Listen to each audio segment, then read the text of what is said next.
This program is brought to you by the partners and friends of Creflo Dollar Ministries. Coming up next on Changing Your World. My giving is a result of what God has already done, because my giving is now a worship and a thanksgiving and a gratitude for Jesus. I take what he blessed me with and I turn around and pass the heart test and say, now I bring what you've blessed me and I use it to worship you. I use this as a reason to say thank you. I use this as a reason to say, I give you glory. I use this as a reason to say, I worship you. Amen. Ladies, are you ready to find your worth? This is an awesome experience. It's amazing. Join us for 3 life-changing days at the 2020 Worth Radical Women's Conference, March 19th through the 21st, and learn just how valuable you are. Mark my words, this is going to be epic. Register today for this radical event at taffydollar.org or text RADICAL to 51555. This is your world, so let's vow to make it a better place. Let every heart that means to know your love is here to stay. It's time we live a new life. Let His love shine bright in you. We're saved by His grace, so we embrace your love today. We are changed.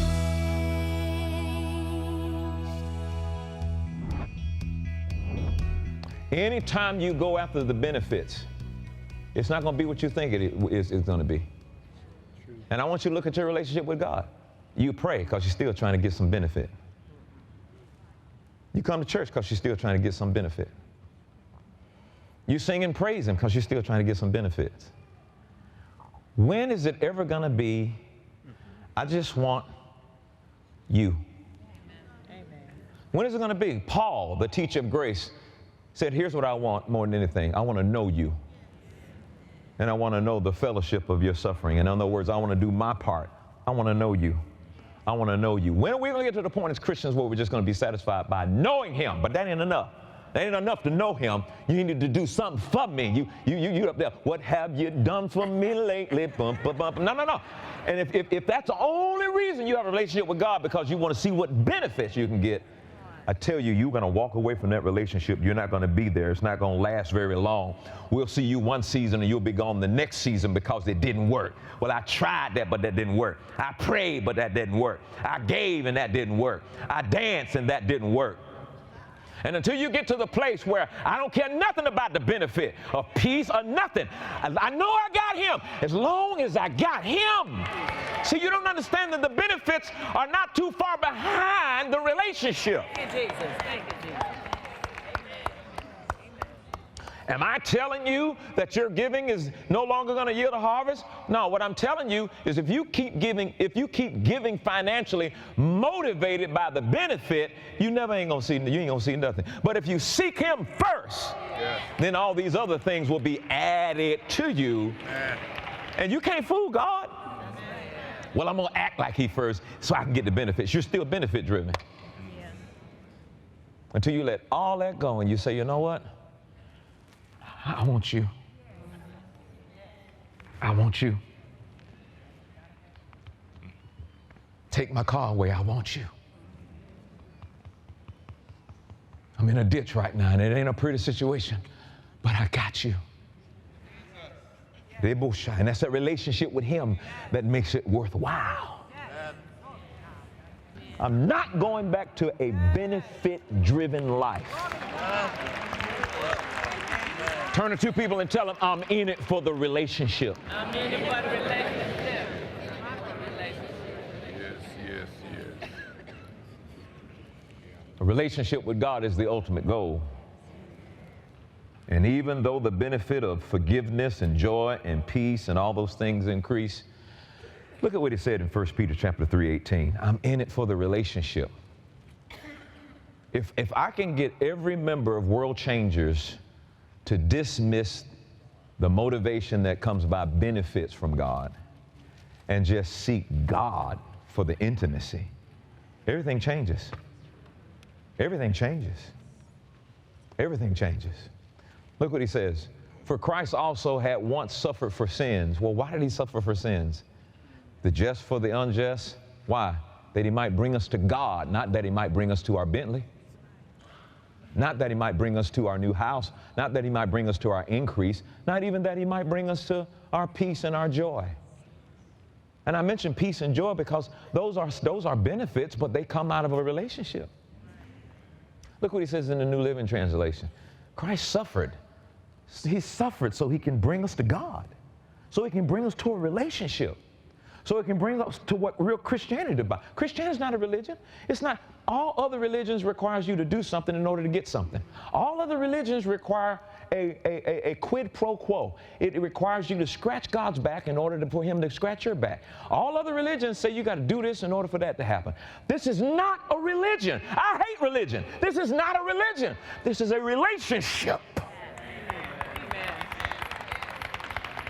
Christianity is a relationship. Extra, extra, read all about it. Christianity is a relationship. It's not about your house and your car and your peace and your joy and you feeling better and helping you not to kill yourself. It's not about that. It's about a relationship. Don't you understand? Don't you see? Get the relationship and all those other things are right behind.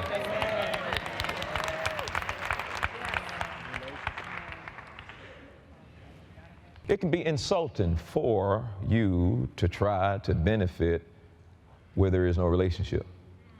My children can ask me for stuff out of relationship, and you try to come and get the benefit, and you don't have no relationship.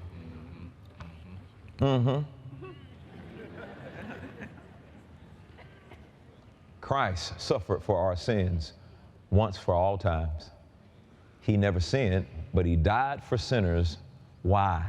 Why did Christ die for sinners? To bring you safely home to God. He was hungry for a relationship with us, and we were just hungry for the benefit. And you know one thing about it? It's never satisfying. You think it is. But without him, I mean, what is Christianity? What does it mean to be a Christian? We're all going to die one day. We're all going to die one day. That's for sure. You ain't got to believe that. We all going to die one day. Oh, yes, she is. And when that happens, you don't want to stand before the benefactor, knowing that all you ever wanted from him is what he could do for you. God, I want him. And I'm no longer waking up every day looking for my check in the mailbox.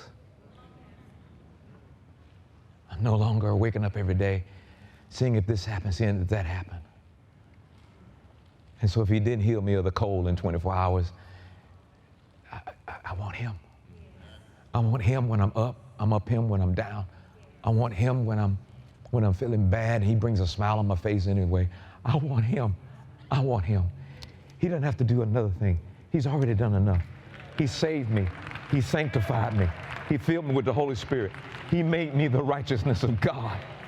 He cleansed me with his blood. And maybe that's not enough for some people to want to join the church.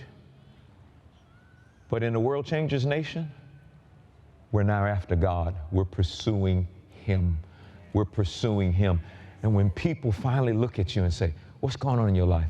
I noticed that a lot of stuff is happening in your life. I noticed that the blessing, you look like you're just blessed. And you're like, you know what? I just thank God, but I'm in love with Jesus right now. I'm in love with Jesus right now. Let me show you something. We can exhaust money. We can exhaust sex. And we can exhaust jobs. but we'll never be able to exhaust God.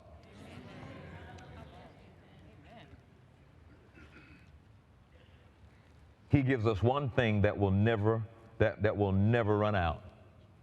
You'll run out of money. He gives us one thing that will never run out. He'll give us one thing. He gave us one thing that'll never get old. He gave us one thing that'll never fail. Himself. He can't be taken from us. He can't be taken from us. I got God. And I talk to him, he talks to me.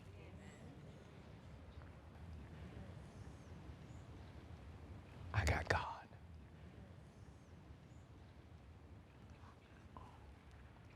The blessing comes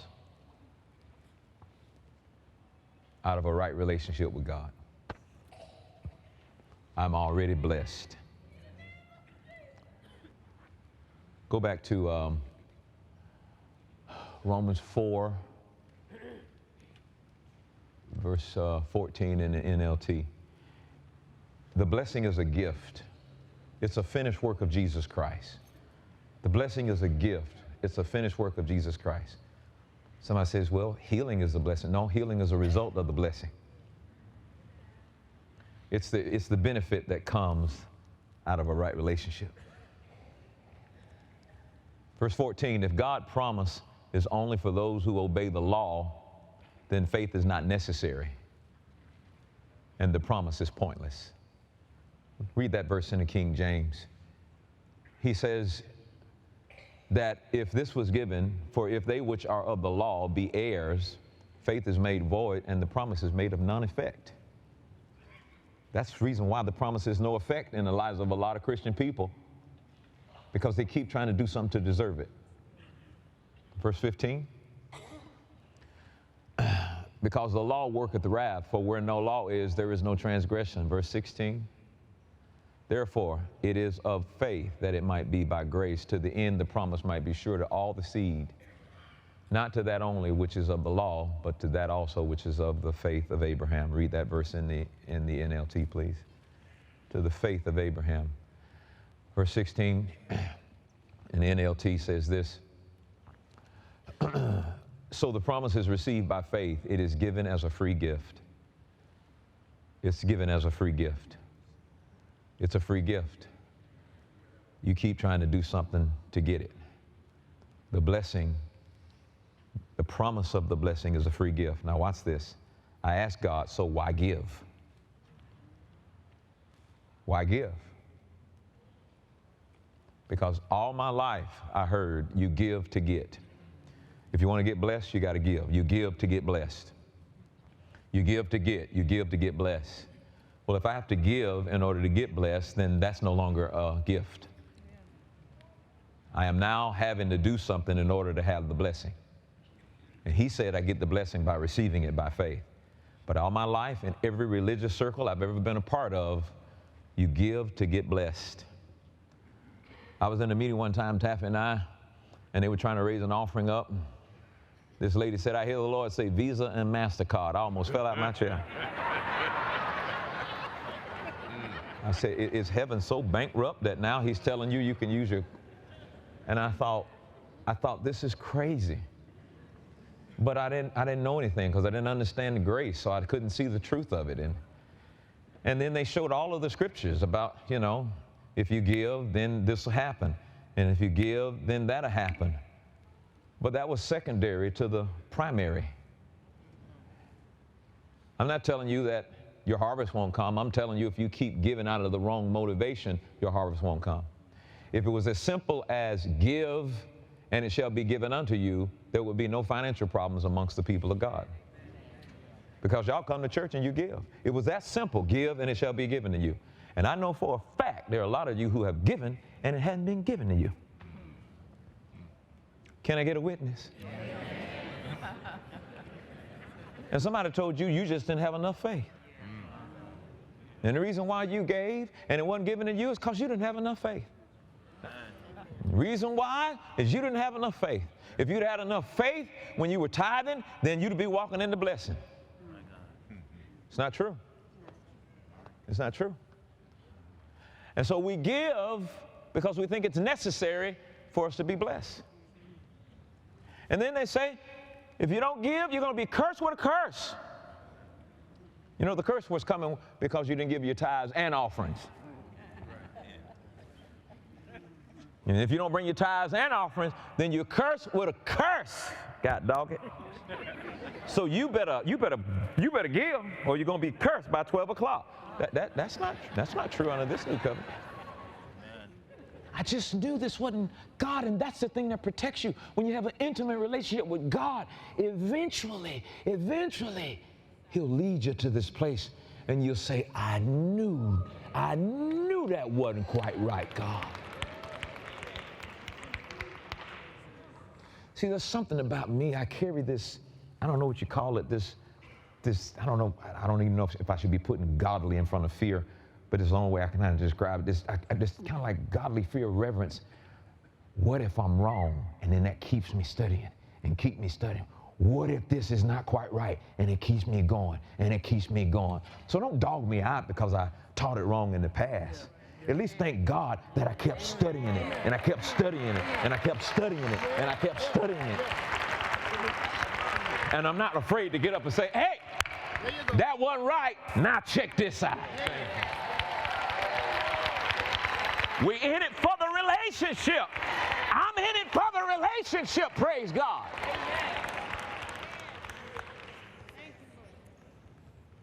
Every man according as he's purposed in his heart, so let him give as he's purposed in his heart. Not grudgingly or unwillingly. See, I used to give unwillingly. I just gave because of fear of being cursed, or I gave in order to get blessed.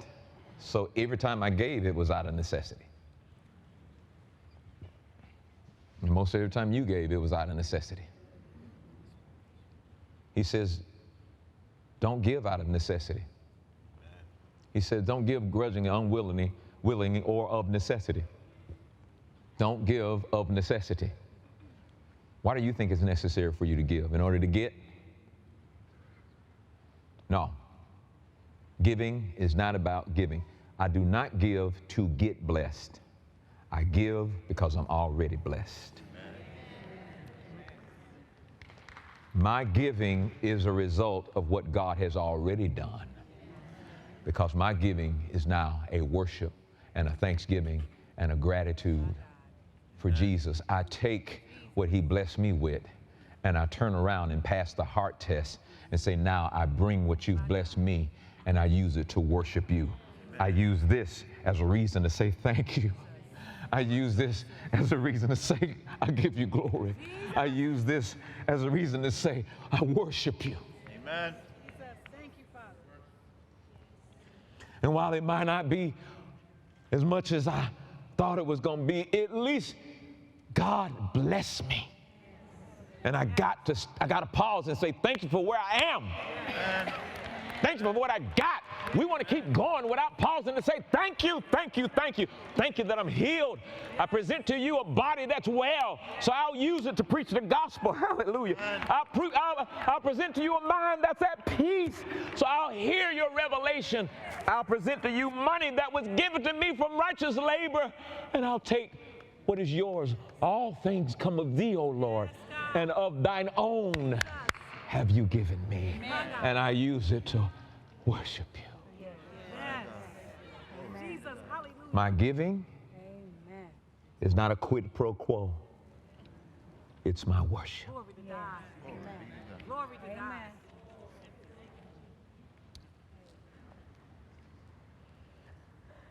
I don't quite know what's going on with me, but I'm going to preach the truth.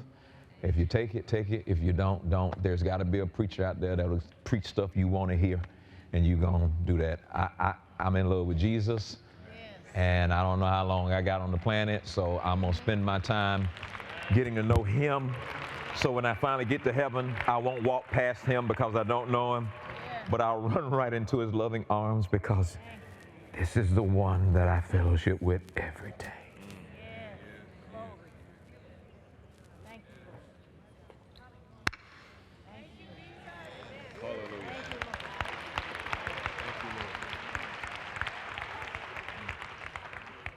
For God loveth a cheerful giver, a grateful, thankful giver.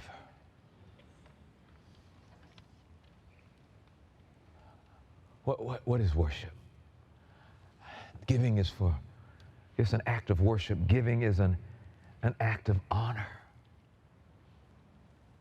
Proverbs 3:9 real quick. Giving is an act of worship. It's an act of honor. It's not, I give to get. And that's why so many Christians don't walk around with the evidence of the blessing in their life, is because they keep trying to deserve it. It's because they've turned their giving to a quid pro quo. It's because they keep trying to do something to manipulate the hand of God rather than sitting in the face of God and getting to know Him.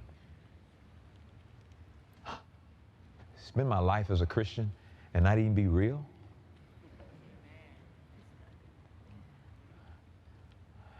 Well, preacher, how you think we're supposed to respect what you say and you ain't even got a suit on? Brother, that's between you and God.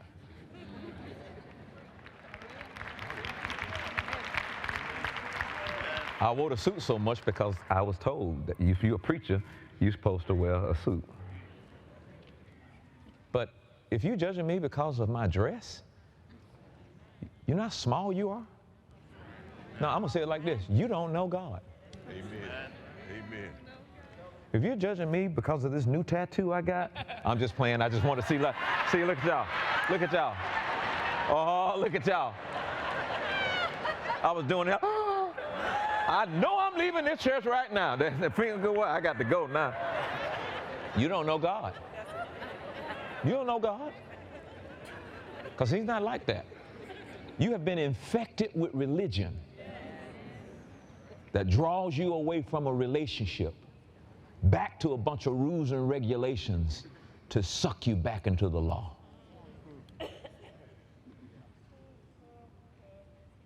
I ain't going back. Whom the Son sets free. It's free indeed. Look at this.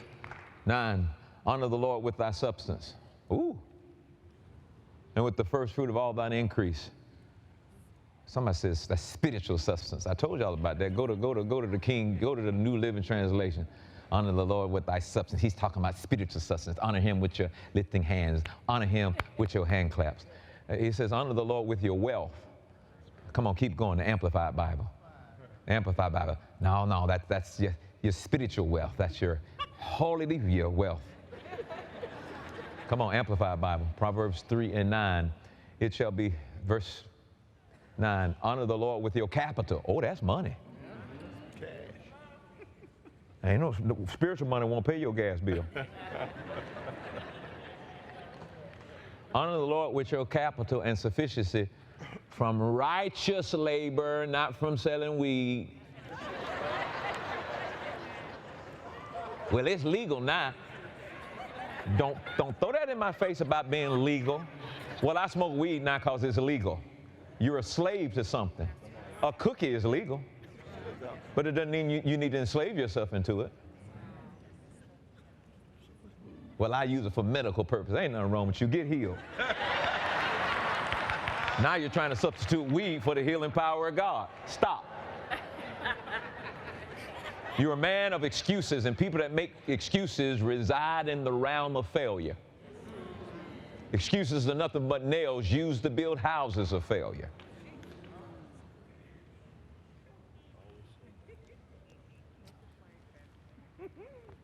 So what's worship?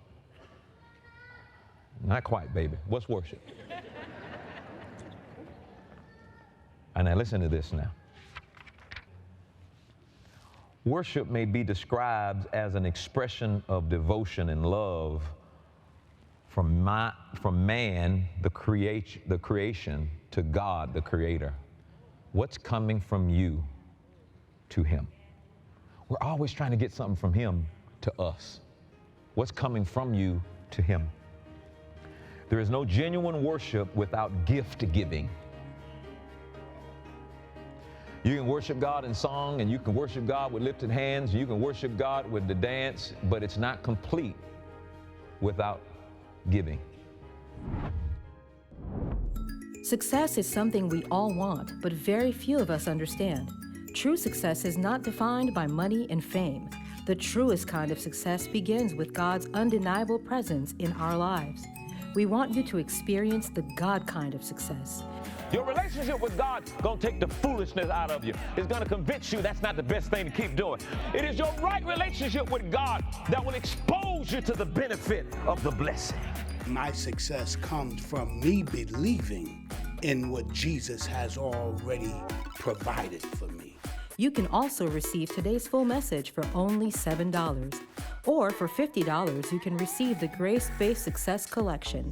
This popular set includes the Grace-Based Success CD series, the Fight the Fear of Giving CD series, and the Financial Stewardship MIDI book.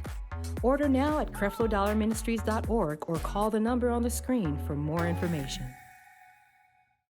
I want to see what God has for me. I want to pursue what God has for me. Whatever I need to do in order for God to do what He needs to do, I'm going to do it. Bless God.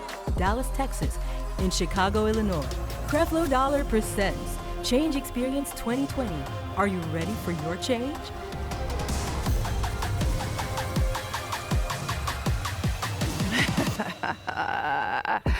You feel like you walking, it's like an earthquake going across the mirror. Just to be saturated in the Word with some teaching for like an extended period of time, that's just something you got to get into.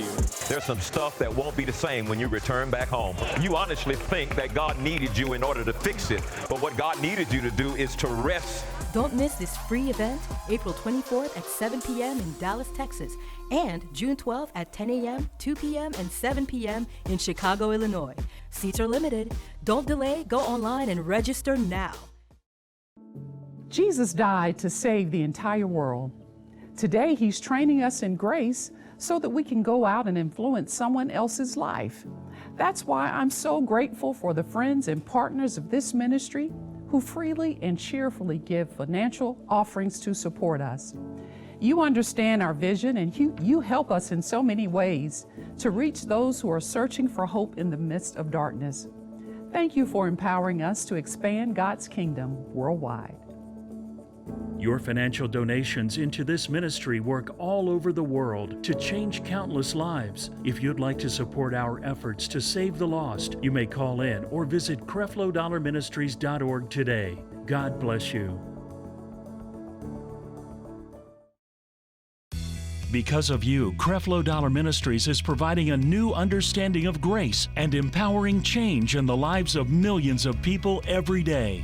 Thank you, partners and friends. Your love and financial support makes it possible to bring this message into millions of homes.